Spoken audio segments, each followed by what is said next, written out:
I'm Ben Ryman, and this is Behavior Speak. This conversation explores the challenges and developments in the field of applied behavior analysis in Portugal. Denise Carvalho and Rita Gonçalves discuss staffing issues, training for new therapists, and the importance of family involvement in therapy. They highlight the collaboration with schools and the bureaucratic hurdles faced in providing services. The conversation also touches on the age range of services offered, the lack of support for autistic adults, and the need for professional development opportunities. Cultural insights into Portuguese family dynamics are shared, along with the upcoming ABA conference in Lisbon and future goals for the ABA community in Portugal. Okay, welcome Denise and Rita. Hi, how are you, Ben? Thank you. Yeah, awesome. Excited to have you guys here. Before we get started, I just want to acknowledge I am producing this podcast on the territories of the Kalaman, Klehus, Comox, and Homolko and Sechelt First Nations.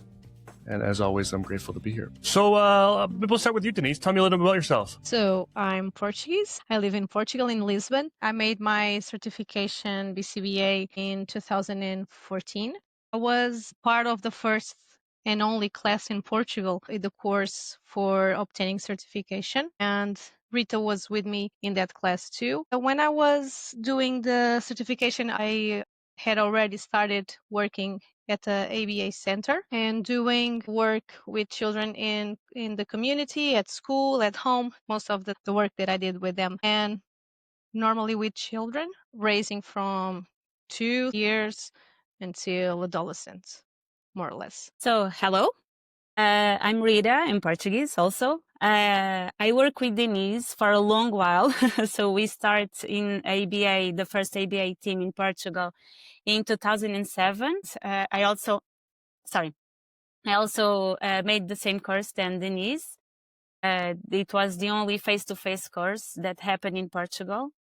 And I got my BCBA certification in 2015. So then, in the same year, me and Denise opened a center in Portugal called Oficina do Comportamento. And we worked together for a long while now. And it's the same population, like Denise said. Right on. And so Denise, how did you kind of first get into this work? So I finished my university course and I started to looking for a job. In Portugal, we don't have any university degree in applied behavior analysis. Most of them are in psychology. And so when I was looking for a job, I came to see an opening in ABA, and I was interested in that. So I tried and I liked it very well.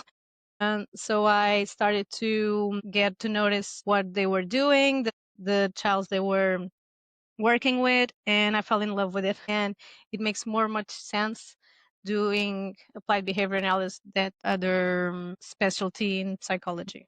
Sure, yeah. How about you, Rita? So I finished my degree. My university degree is also psychology, and as the same as Denise, I was looking for a job, so I was just sending my CVs to all the centers in Lisbon. And once I received the calls, the first person that brought ABA to Portugal, asking me if I wanted to try.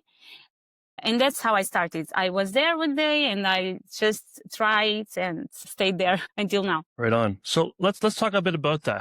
How did ABA kind of get to Portugal? How did it all start? So ABA was brought to Portugal by someone outside Portugal. So was a professional in behavior analysis with other nationality. She got her degree outside. And I don't know why she came to Portugal. Maybe she was looking for a country without any specialty in behavior analysis. So she came and she tried to build the first team. That's how me and Denise found that team and start working in this field. Then this was more or less 20 years ago. So it's a recent field in Portugal compared with other countries, of course. More or less 3 years later, in 2008, another team started working here in Lisbon. They had outside supervisors as well, the supervisors from the US. In 2008, there were these two major groups of teams working in ABA. Nowadays, there are lots of centers doing ABA. We are not sure if they all have the supervision necessary to do the work. Lots of centers appeared since then. Me and Denise then got a degree. We did the first course in Portugal, face-to-face course. It was in 2012. Yes, it 2012. was And last then 1.5 year, more or less. yes, more or less. Then to get BCBA certification, to do the exam, we had to go outside Portugal, because here we don't have any person view center to qualify to do the exams. We had to go outside, and then Denise got her certification in 2014. I got my certification in 2015, and then since then, we opened our center, Oficina do Comportamento, and also right before COVID in 2020, but COVID didn't came to Portugal yet. We joined another group of behavior analysts, because we are few behavior analysts in Portugal, so it cannot be a competition. We need to work together to join together. So we joined another behavior analysts in Portugal and create the Portuguese Association of Behavior Analysis. So since then, we each of us have our own centers, our own private clinicals, but we also are working together in trying to promote ABA in Portugal, to be recognized and to do the first course certificates in Portuguese for the professionals we have here, but don't have the certification. So it's a little bit of our story in Portugal. Yeah. It's very recent. Baby steps, but we are working Yes. it. And then we had COVID also. So unfortunately, there were more or less 2 years we weren't able paused. to do Yeah. anything. But at that time, when me and Rita got our certification, there were only 5 BCBAs in Portugal. Now at the moment, there's only 8, not Yeah, more, it's much still more. few. The ones that came from 2015, they are Portuguese, but they were outside Portugal, and then they come back to Portugal, and so we join efforts together to do the association so that we can disseminate ABA in Portugal. And right now, ABA is primarily for autism, yes? Yes, it is very Most- associated, yeah. very linked with autism. Yeah. We don't have And so, OBM, for example, in Portugal. right. And so, what did services for autism look like before 2007?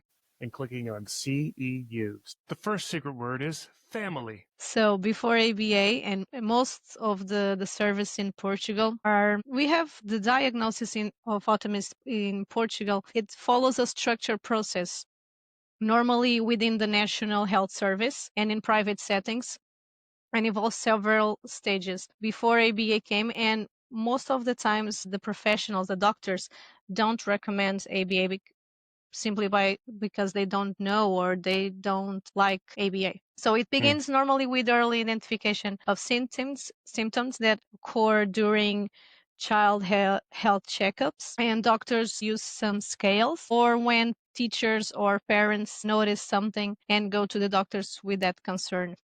Most of they notice the behavioral patterns, and they take the child to the doctor to see and to be referral for multidisciplinary assessments. Yes. Normally sorry, Rita. No, Normally the evaluation is doing in neuropediatrics or child psychiatric or in private centers specialized on that.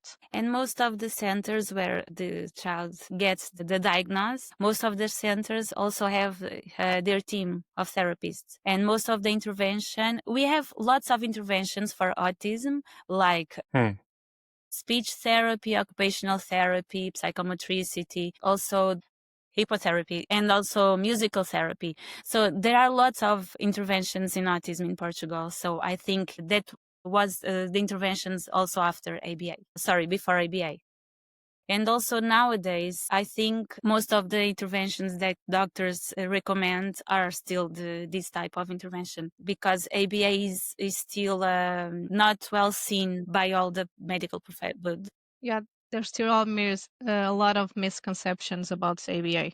So most of the times they recommend speech pathologies and music therapy and other Occupational therapy. occupational therapy. Yeah, most of the times. So, what? And most of the times the sessions they have on those fields are like 1 hour per week or in 2 weeks. They are very, very limited. It's not like ABA, like an intensive intervention. Right. And so what are some of those misconceptions that folks have in Portugal? Yes, even between the parents, in some Facebook groups, we see some comments, and there are lots of parents that still don't know what is ABA about and already said, no, my kid is not going to do ABA, never, because it's not well seen. Normally So few parents know really exactly. they associate normally ABA to that it's going to robotize the children and they are not going to have their own opinion in things. So I think that's the mainly a misconception that still exists in Portugal. Those misconceptions have kind of increased over time. Like, was this what folks thought of ABA when you first started doing it, or is this more sort of since social media and those sorts of things? I think it starts maybe 20 years ago when ABA started here in Portugal, and most of the times we were doing one by one session at a table, not doing a naturalistic environment. Those misconceptions came from there, and it still associates with Skinner was doing, and not I think they don't have the real idea of ABA nowadays, and they're still think that it's the ABA in 1960s or less. What is sort of like generally speaking, what do folks think about when it comes to autism? Is there a lot of stigma around autism, or are people pretty accepting? I think Portugal is like a unique culture. This tradition and family is very deeply rooted here. So I think when the family has a child diagnosis at first, it can bring a wave of uncertainty and fears and doubts. But then with compassion and talking to professionals, I think they are normally accepting, but it is still how do I say, an issue in Portugal, especially in education, because normally the children at school is placed in an inclusive classroom and supporting by a special teacher education. But normally most of the staff don't know how to work with that children and being around, and there still needs to do a lot of work there and help family to adapt that to the new reality that they are facing. But I think we are getting there, but we still need a lot of help in the Yeah. process. I also think that today we talk more about autism in Portugal because there are more diagnoses, it's right, by the medical professionals. And also there is a movement in Portugal with there's a woman that she says she has autism that created this movement, and she's getting more and more acceptance by the population, and she's trying to bring the rights of the autistic people. So I think more and more we talk about autism in Portugal, but there are also those people with more difficulties that cannot speak by themselves. So I think there are two main groups here in Portugal, the ones that are on the side of this movement, and also the others that are the parents of these children that cannot communicate or cannot talk about their feelings and their rights, that are a little bit against this movement because, and also, so this movement that I'm talking about is against ABA. And so there are parents of the other kids that cannot speak by themselves. So, but I think more and more we talk about autism right now. I think we can say that there's a movement where we have the high function people with autism that can express themselves and say what they want and what are their needs. And then we have the other kids with a low function in the spectrum that are nonverbal with the aggressive behaviors, and the parents of that children don't agree with the others because there's a range very big between the both groups. Sure. And I think that's pretty common in most countries right now. And also social media. Yeah, because in social media, the only voice that we heard is the ones that can express themselves and not the others. So the popular things are the movements that can talk by themselves and not the others. Yeah. So what is sort of with all of this, how young are kids getting diagnosed? today in Portugal with autism? I think it depends if the school or the parents, mainly if they are aware of the signs and if they go to the doctor to get help. But in public national service, the waiting time and the costs are very, very long. So most of the diagnoses don't get right away. But we have at our center kids at 2 years old with diagnosis. I think it was the youngest that we had. Most of them get the diagnosis around 3-4 years of age, normal. Okay. I think the red flag is the communication. If the kid doesn't communicate, so in that time, parents look for a medical professional. Yeah. If there's a kid that communicates and can do the academic life, sometimes teachers talk to the parents because they notice something that is different. And do people need a diagnosis to get ABA services?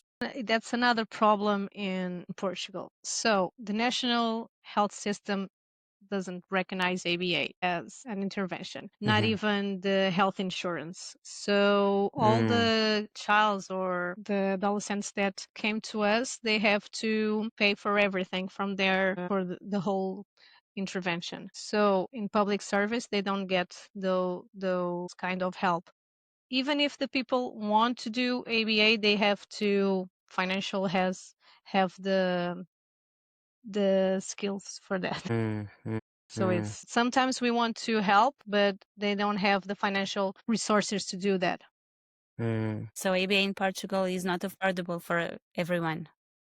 Yeah. It's an expensive intervention, unfortunately. And are you or is the association doing anything to sort of what kind of work is the association doing to sort of, change that? At the moment, we are more focused in get the IBT the sequence course so that we can form more professionals, because maybe even if the families want ABA, at the moment we don't have staff to do it. So our mainly goal now is to certify people to be technician in ABA, because as Rita said, there are opening a lot of centers here in Portugal, and some of them are not supervised, and our concerns is that they are doing more wrong than good to the child. So our main concern now is to start the course so that we can train persons to do a good job at ABA. And also guarantee or recognize the centers who have supervision from Portugal or from someone outside Portugal, because we think that maintaining supervision is one of the most important parts, even for us. And also try to promote events for the whole population to know about us and about ABA.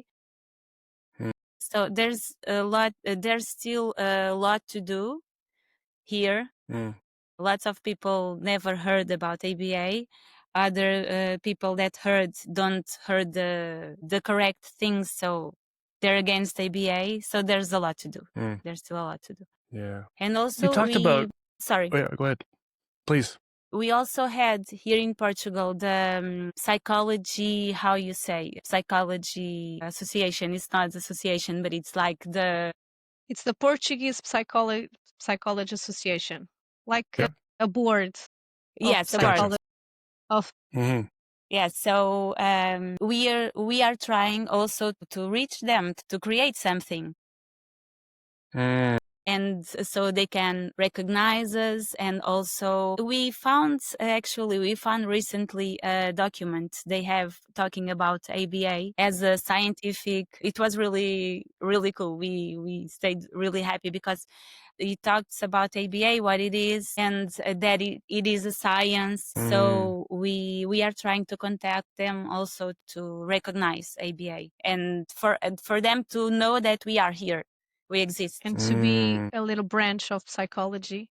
Right. Because the psychologists are respected in Portugal? Yes. Yeah, we already have a board, so that's winning. Yeah. No, that's a great direction to take things for sure. You talked about, Denise, when we first started, about being part of the first and only course. Mhm. What do you mean the only course? Did they only do it once? Yeah, it was the place where we worked. They get together with BACB to get the sequence course approved by them. And at the time, we have teachers like Neil Martin and William Hewart who came to Portugal and gave us classes for some weeks. Like I said, it took more or less 1 year and a half to do those classes. But then I think we were 10 or 12 students in the only class. And then they talk about to do another sequence course, but didn't have enough inscription participations, I think. So it didn't get along. So it was the only one. It was the only one. Yeah. And as Rita said, at Portugal, we don't have any university, the course or the sequence. The only course that we have in universities is psychology, educational psychologists, clinical psychologists. And we talk like 1 or 2 hours about ABA in classes, not more than that. And so that was a long time ago. And so and you said you went from 5 to 8 BCBAs, and obviously the BACB isn't doing anything anymore in Portugal. Do you have anyone certified by anyone else? Yes, now at the time in Portugal we are certified by IBAO, and we have 8 IBAs in Portugal. Not all the ones are the same as the BCBAs. BCBA. So we have I think it's 2 that are ABA and not BCBAs that get their certification after the rules change for BACB. So now the only certification that Portuguese people can get is from IBAO. And that's the IBAO, the International Behavior Analyst. And so most of the IBAs are folks that were already BCBAs, like both of you are probably IBAs now, but there are 2 new IBAs now. And so is there a move towards training for IBAs in Portugal? That's the thing that we are trying to do with the association. At the moment, we are getting all the sequence course for IBT so that we can get the technicians to work with us. And once the sequence course get approved, then we will do it all for ABA sequence course. But little steps, we are still waiting for ABAO to give us a green flag for that. Because really, most of the centers, I think me and Rita and the other BCBAs that have centers in Portugal, what we noticed is that in the last few years, we have an increase of people needing ABA services, but we don't have enough therapists to provide service and certified therapists to provide service. And so it's a shame because population in need is growing and we don't have enough stuff to do it.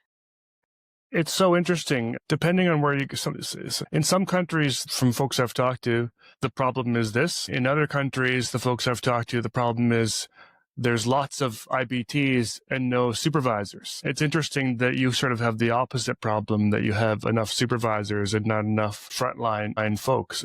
It seems like a great job sort of for young folks, for folks coming out of college and that sort of thing. What's been sort of the barrier to getting more IBTs beyond the course? I mean, there's other, obviously, online courses folks can take. Is it the language? Is that the main barrier?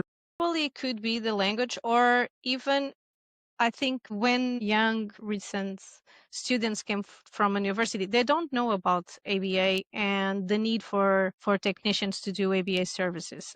I think that's the mainly problem. And then the courses in other languages. But I think the big problem here is they don't know what is ABA. Most of the times we have some persons that finish their graduation and start the internship with us, and they never even heard about ABA. So we have to do a mini course to explain everything and to tell them what it is, what we do, how we do it, before they start really at work with us. The main difficulty. Yes, and Denise was talking about the mini course we do in our center. I know I can see you. I'm so happy. Okay, yes. Us too. I also was saying that these new therapists that come to work with us, they also go with us in our sessions to learn one-on-one, to see what we do, how we do, besides that mini course. So it's like practical. Because in college, they don't have any type of what is ABA nowadays. They talk about Skinner and those experiences and that time, but nowadays they don't have much knowledge of what is applied behavior analysis and what we do in contest. So we always need to do that mini course and watch sessions to see what it is, to see if they like, if they see themselves doing it, because I think it's a good profession because we make significant things in the lives of the child that we work with, and I think that's a plus. And I don't think they know what it means to do that and how to do that with applied behavior analysis. So it's very important for them to be with us in sessions. And what does kind of the service look like for you? How do you folks do your work? What's your practice look like? The second secret word is together. So in the beginning, when we receive contact of new parents, usually we do an initial evaluation of the children. That's the question, right?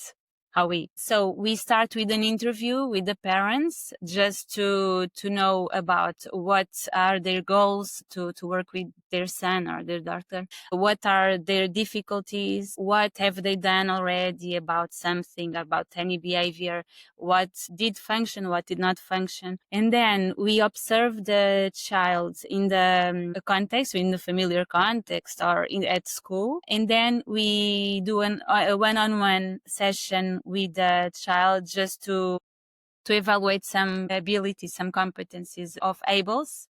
We use ABLES a lot. And then we build our report, our intervention plan, and present them to the parents and start the intervention. The intervention is always in a context. So we go to the school or to their house, do some work in the community. We also can do coaching with the parents. For example, the problem is at dinner or when they go to a restaurant, things like that. We work directly with the parents to try to give them strategies to do with their sons or daughters. And those coaching sessions that Rita was saying, we also do it when parents don't have the economical resources to have the intervention one by one and do an intensive intervention. So we give parents strategies so that they can work with their child, and that way we then get meetings weekly or monthly so that we can change strategies to see if it are working or not.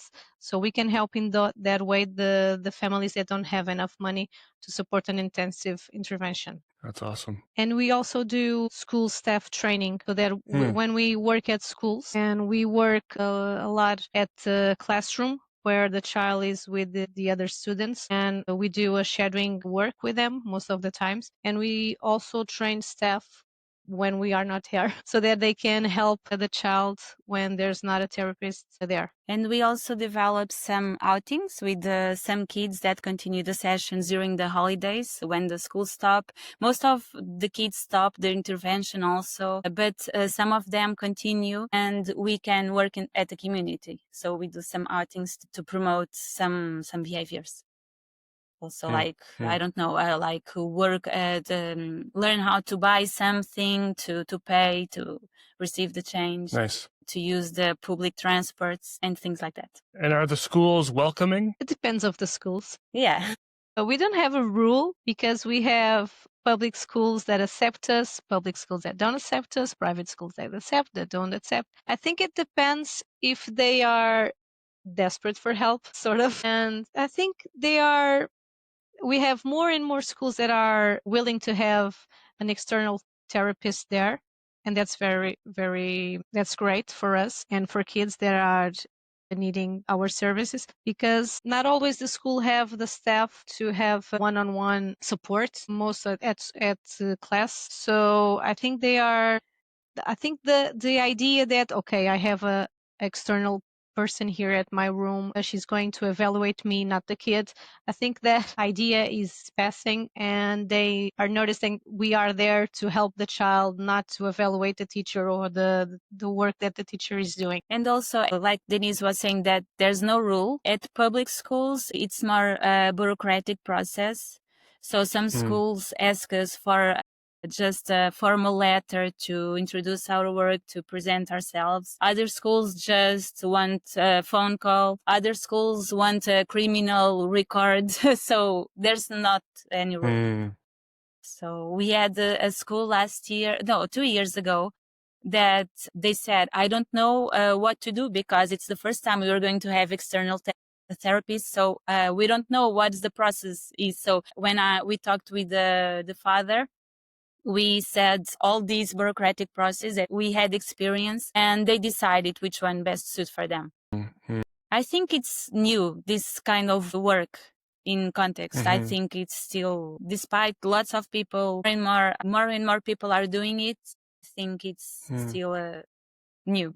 Because normally the public school has a department for special needs education, and they have their own therapists, the speech pathologist, the occupational therapy, the psychologist. So normally they are not used to have the people that came from outside to help inside the rooms, because in public school they have specialized rooms so that the children with special needs can be there most of the time, and then they have little hours that go to the regular class to be in some classes, but most of the time they are in that inclusive room, and they have their own team, a multidisciplinary team working with them.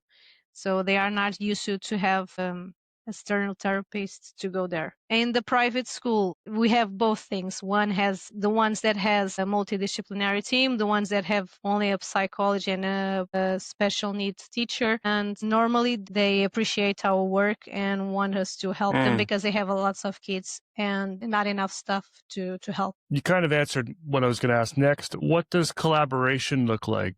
Are other professionals, OTs, SLPs, that sort of thing, accepting of working together with you?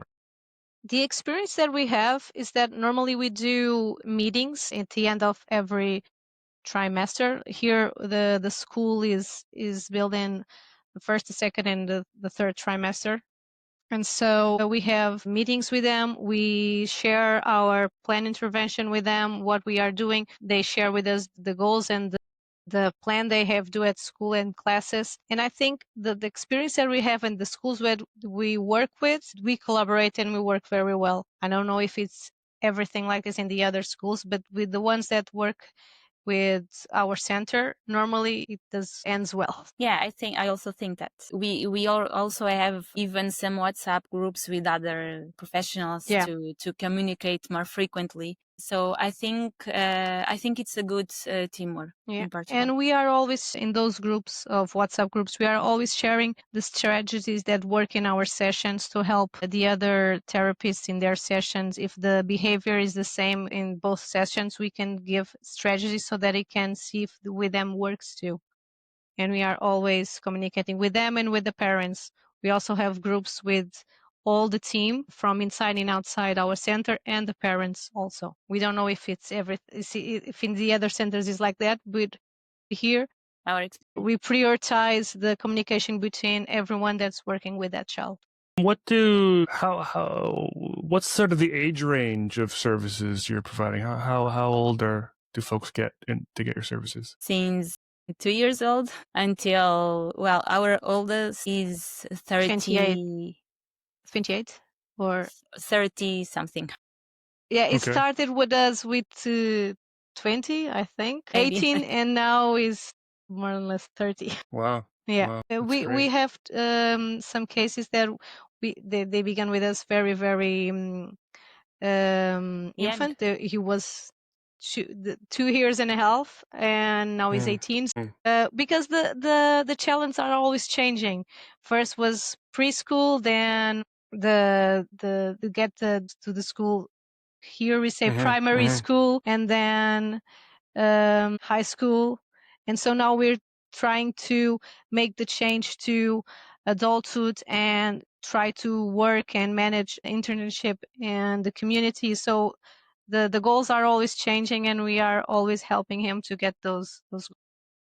And are there what is available in general, sort of for autistic adults in Portugal? Not much. No, not much. We say that we have 8 or 18. That it's very few or a lot. So they can go to a university.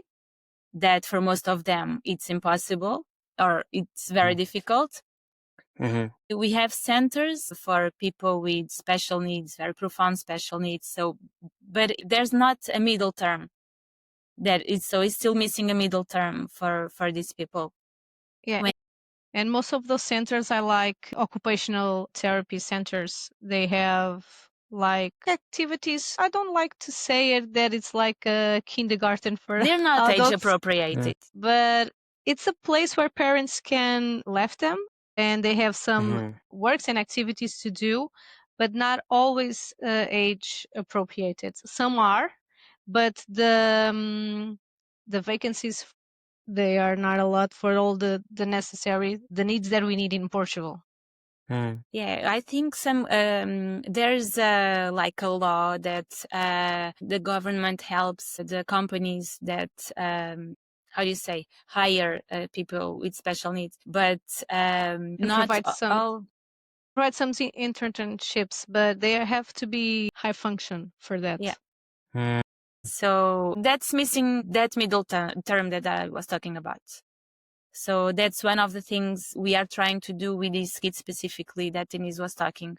He's getting into his adulthood, so we are trying to give him competencies, abilities to have a job, to do something besides staying at home or going to those centers. That he can do more than that. And we have some centers at Portugal, probably 3 or 4 centers that help to get those skills and goals to be more independent in adulthood. They are the how do you say? Are you talking about the vacancies? employment? The vacancies that they have for people are very low. So we need more or less, I don't know, 100 or more vacancies, and the classes for those centers are like 10, 15. So there's not a lot of space. No, and most of those centers are in the cities, in Lisbon and Porto. So rural or smaller areas the specialized care there is very limited. They don't have enough resources for that. So most of the adults with special needs stay at home with parents. Or in those centers with like occupational activities. Yes, we also have. I did my internship at university in we called CERCI. That is a center for people with not only development but also learning difficulties, learning disabilities. And some of them have centers that are the protected employment. They call it protected, where they learn specific works, jobs like gardening or laundry. I don't know if laundry is the right term to say. Yeah. But and their main goal is for them to get employed outside that center, to get a job in a company outside, but only a small percentage of those employers achieve that goal. So it's not very successfully. And we don't have a lot of centers doing that work. Yeah, they're few. And only, I don't know, like Denise was saying, outside Lisbon or the great cities outside those great cities, I don't know if any of those centers exist. So not a lot in terms of sort of supportive employment or things like that for folks. Yeah. Yeah, there's still a lot to do. And just kind of, you touched on something that I want to ask about, just kind of going back to ABA services. Do you folks do work, or are there folks providing ABA services in rural areas of Portugal, like outside of the big city? We know we have some BCBAs in rural cities, but most of them are doing supervision. They are not doing sessions by myself, working one-on-one with the child. And most of the cases are not in the rural countries, are major at the cities. We know that we have BCBAs in Porto, Lisbon, and Coimbra. So we already had a family that used to come from the south of Portugal to Lisbon to get some sessions also.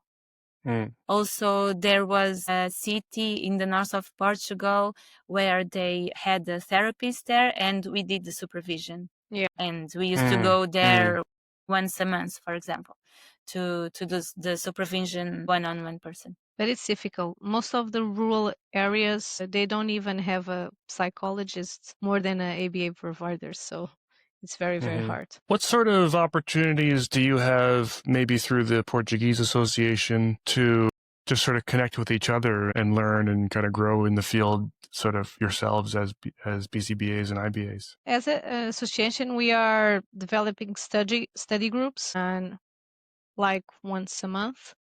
But normally the ones that came are the 8 BCBAs that are at Portugal. We try to promote in social media those study groups and supervision groups so that we can connect to each other and share some strategies. And normally when we have an eye outside our clinic, it can help us to see things that we are not doing and seeing at the moment. And although we are centers that are competing for the same clients, we know that we are helping each other because we are very, very few in Portugal and we don't need to compete. We need to collaborate. So that was the main reason we did the association, because we are a few. It doesn't make sense to compete. And there's work to everyone, because all of us have the same difficulty, that is trying to find someone, staff that is not certified, because there's no one certified besides us, but someone with some experience, special needs, or all of us have the same difficulties. So we have to join together.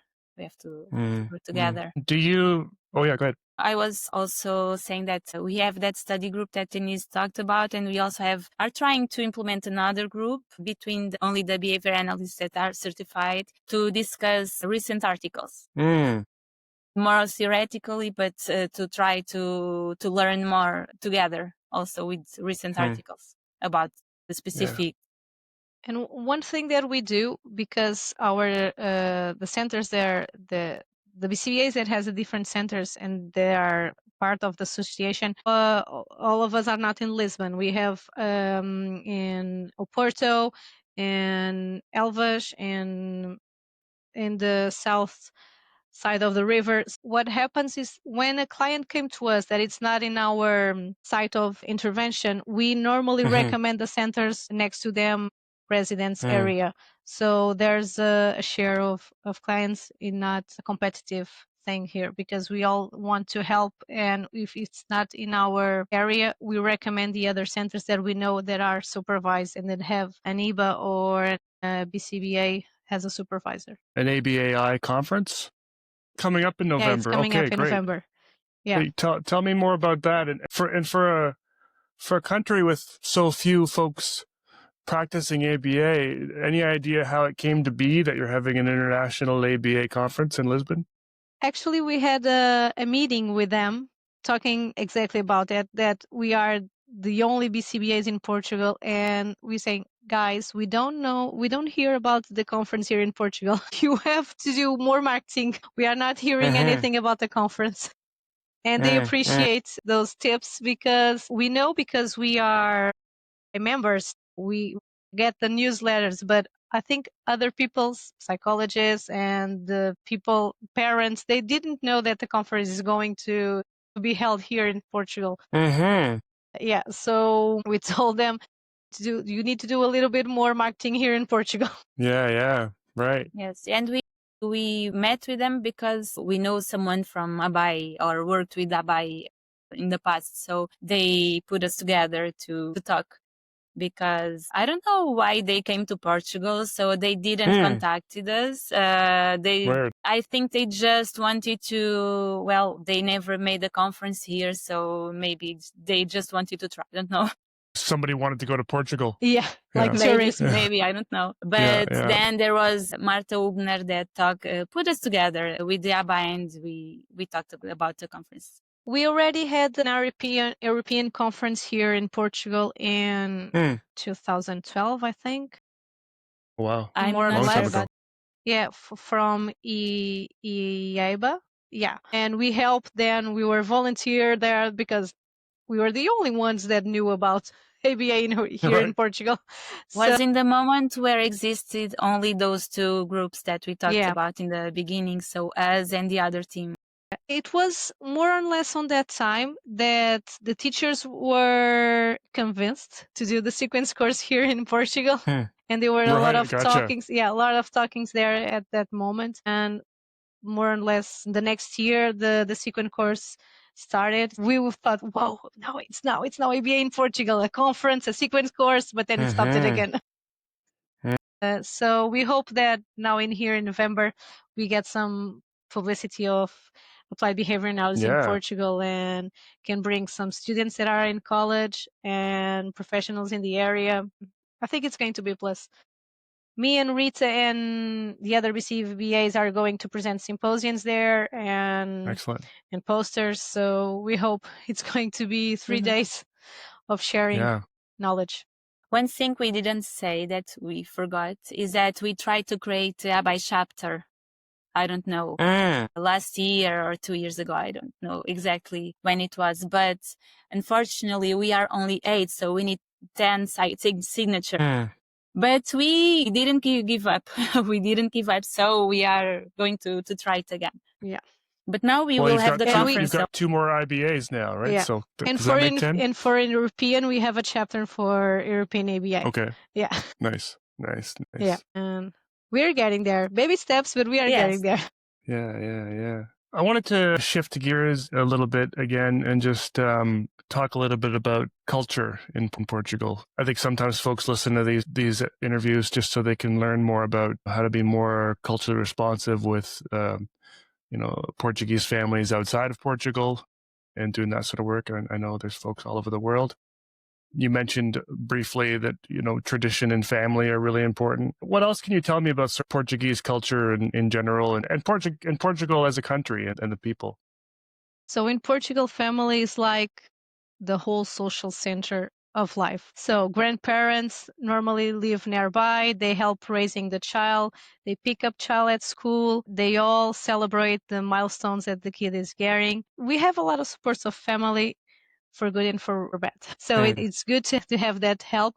But normally when the child doesn't do the expected things, they are the ones saying, I don't think he's doing it very well. I think you have to do this. I think you have to do that.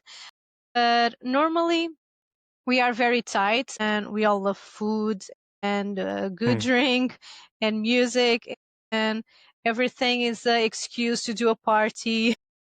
So I think. But also, I think we can have the other sides, the more dark sides. Because we talk the same language, so people compares a lot Portuguese with Brazilians. They Party animal. They think they're always happy, and we are just more, how do you say? The fate. Something bad happens. That was the fate. That's the Portuguese fate. But I think we have the other that we can come around and, okay, it is a fate, but let's drink a cup of wine and do it everything and try the solution. Yeah, and I think we receive well other people, and we are the ones that if someone needs help, I think we are the people trying to help. And for example, we have a lot of tourism. Every day more tourists come to Portugal, and we are the ones that try to talk with them in English. We don't, we are not that population that says, oh no, if you come here, you have to learn our language. So I think we welcome very well the other people. And normally we are the ones, if we saw a tourist with a map and struggling with a map, we are the ones that, do you need help? We are the ones to get close and ask normally, do you need help? Do you want to go to somewhere? Can I help you? I think we are very welcoming in that. Yeah, we have good food. Good wine. For those who like wine, I don't like wine.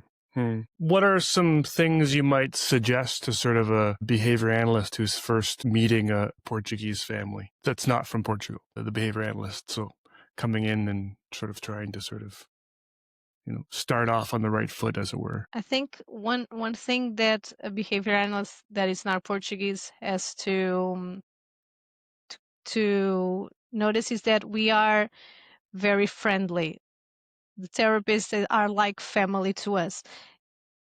For the minute they walk in their house, do you want a coffee? Do you want something? Do you want to stay? Do you want to lunch? And normally me and Rita that do the sequence course and all the ethics problems, and we are looking at the codes. Okay, this doesn't.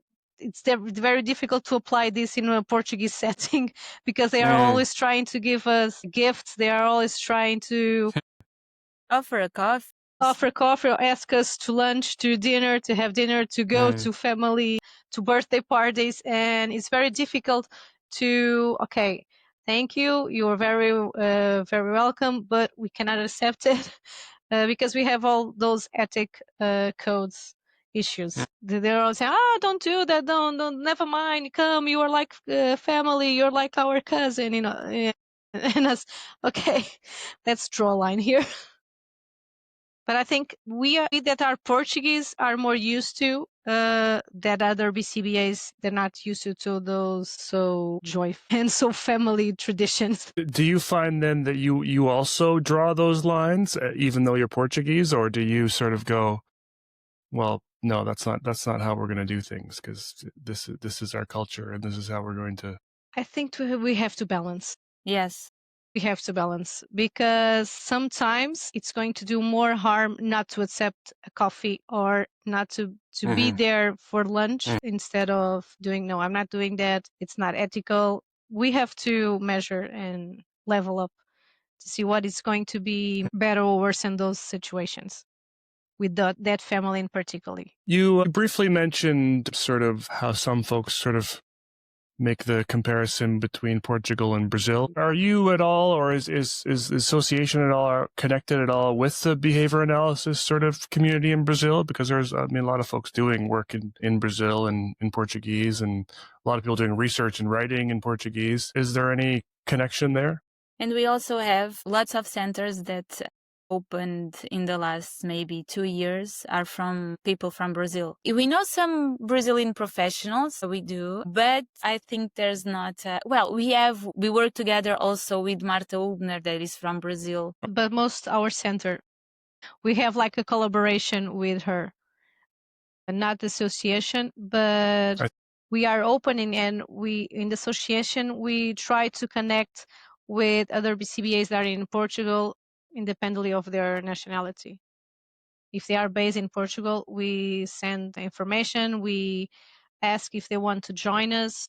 Normally we do that kind of work because we're not a few. If they are in Portugal, it's better to work together. So what are kind of some of your long-term goals kind of going forward with the 10-year plan for your company and for the association and so on? I think for the company, and because of we accompany the kids since very early until they are adults and more. So I think one of our goals is to... The third secret word is home. To build something for them they can develop besides going to those centers with occupational activities. That middle term that I was talking about some minutes ago, I think we would like to create a base to develop that work, to give them chance to do something professionally, because it's what's missing in Portugal is that.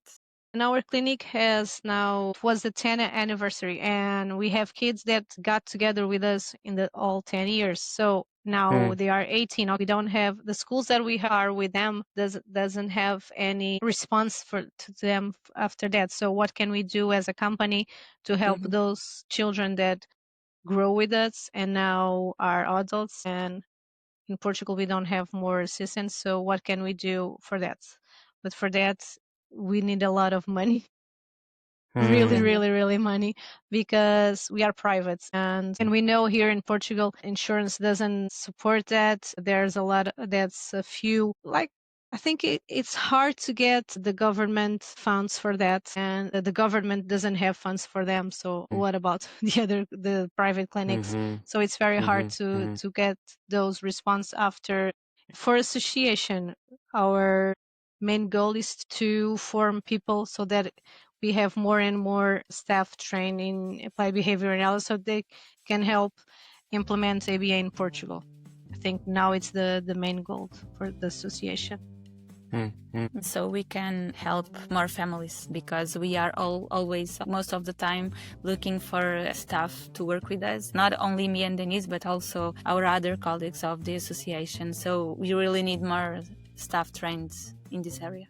And because most of BCBAs outside Portugal are doing supervision, now we are doing one-on-one. We are doing everything. We are the technicians, we are the supervisors, we are the ones that go to meetings, we do the social media, we do everything.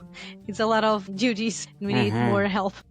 We want also to develop other projects. That is difficult because we don't have time. Yeah, amazing. Rita, Denise, it's been fantastic learning about Portugal, learning about ABA, learning about all the great work you're doing and as pioneers in the country, and excited to see what the next 10 years look like, and excited to kind of watch ABA in Portugal grow. Thanks a lot for coming on the podcast. And thank you for the invitation. Thank you so much for having us here at the podcast. Yeah. Check out these other episodes of Behavior Speak.